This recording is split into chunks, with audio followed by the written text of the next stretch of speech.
So today I was doing some webinars actually for a company where I was talking about resiliency and stress. I had 2 webinars, 2 sessions. I did my first one this morning, and then after I did it, I decided to check my social media.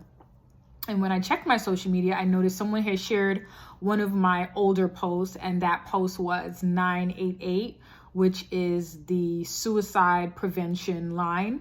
And I saw all this stuff online about suicide.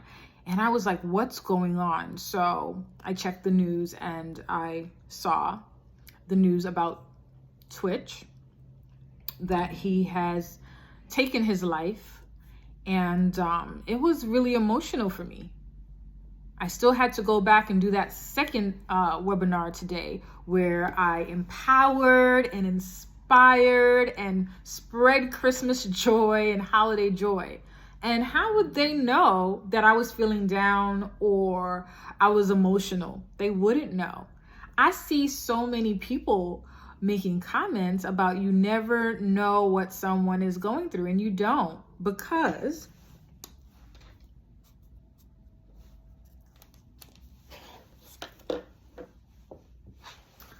depression is invisible. It's not like a broken leg where you can actually see this person is injured. Depression is invisible.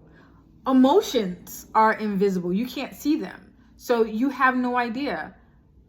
That's the thing that people don't understand about when they see these celebrities or an entrepreneur that's taking their life, because the assumption is that person is smiling, they are successful, they have the nice house, they have a family, they have all the things that we're supposed to check off, right? The boxes we're supposed to check off. They have all the things. So if they have all the things on the checklist, why would they possibly have taken their life? When you are someone that is a high achiever, you're an entrepreneur, 2 things happen, right? And let me tell you how I know this. Not only because I've experienced it myself, and this is why I specialize with entrepreneurs and high achievers and professionals. These 2 things happen. And let me talk directly to you, right? Let's shift this from just talking about it in general to talking to you. If you're watching this, the same thing that you're good at is the same thing that's hurting you. So the same thing that you're good at doing is the same thing that's hurting you. I'll give you an example. You are really good at being laser focused on something to the detail. You can concentrate on knocking some work out. You can get it out. Now, this is whether you're a creative or a professional or a celebrity, whatever it is that you do, you're really good at being laser focused on that.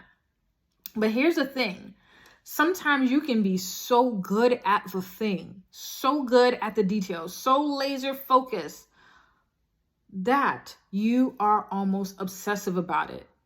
It has consumed you. You've become this thing.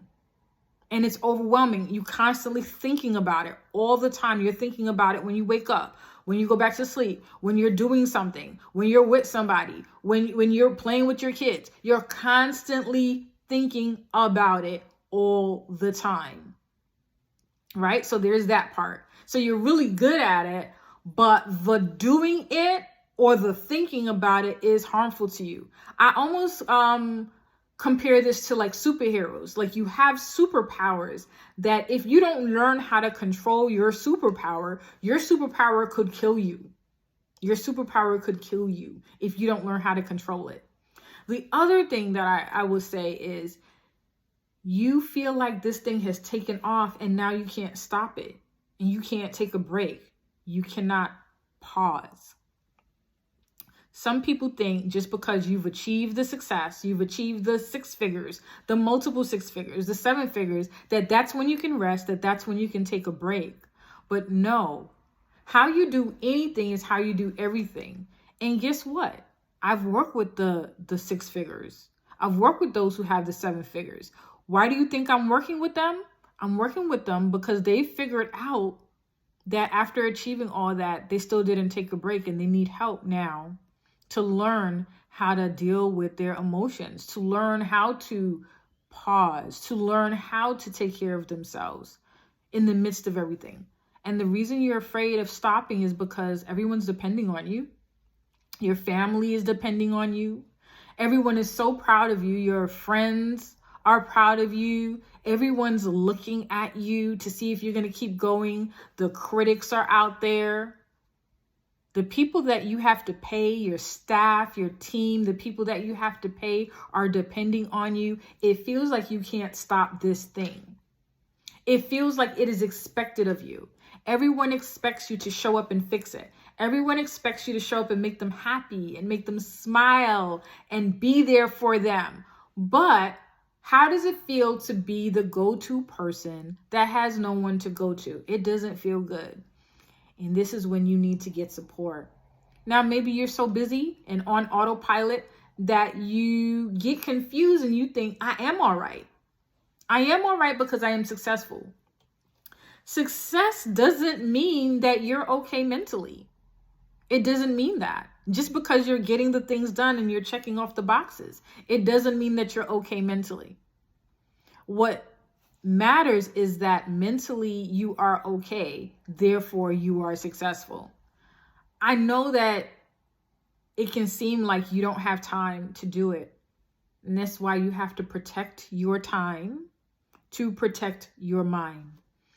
I have a lot more to say, and I do think that we need to talk about this in a container, in a space, because these things pop up too often where people are like, I had no idea. We share the 988 suicide hotline, and then we kind of move on until the next one. And I want it to be where we don't say these things like we have no idea what's going on or how that's possible. I think we should all understand it. And I think we should all understand ourselves. And if you are going through this and you're not in therapy, you need to get in therapy. If you were in therapy, you need to get back in therapy. You need to be talking to someone that's not your friends or family where you can actually say the things. You know, the things that you don't want to say out loud to anyone. The things that you hide from your spouse, your children, your parents, the things that if you said it out loud to them, they would be terrified and scared. You need to have that place where you can say anything that you want. So I am a licensed therapist in New York and in Florida. You can reach out to me on my website at senecawilliams.com. You can email me at support@senecawilliams.com. And if you're not in New York or Florida, I possibly will know a therapist that is in your area, or just by going ahead and saying that, I will put out the bat signal for therapists in your area or give you some resources as well. Okay. So if you don't know where to get started, I would say start with your insurance company. Call the back of that to get the therapist, or go on psychologytoday.com and you can find someone through there, or Therapy for Black Girls, or therapyforblackmen.org. There are also other therapists that specialize with Asian mental health, Latin mental health. So definitely, if you're feeling like you need a specific type of therapist and that's what kept you away, reach out to me so that I can give you the links to those people. Okay. I'm going to probably come back and talk about this. I definitely feel like as we are going into the new year, we need to have a check-in, and I definitely want to facilitate a check-in with entrepreneurs, because sometimes you're just too busy and you're not thinking about it, and no one asks you how you're doing mentally, so you didn't share it. But we're not going to do that anymore. All right. So peace and blessings. I will be back, and definitely reach out to me if you have questions on where to get started to get support.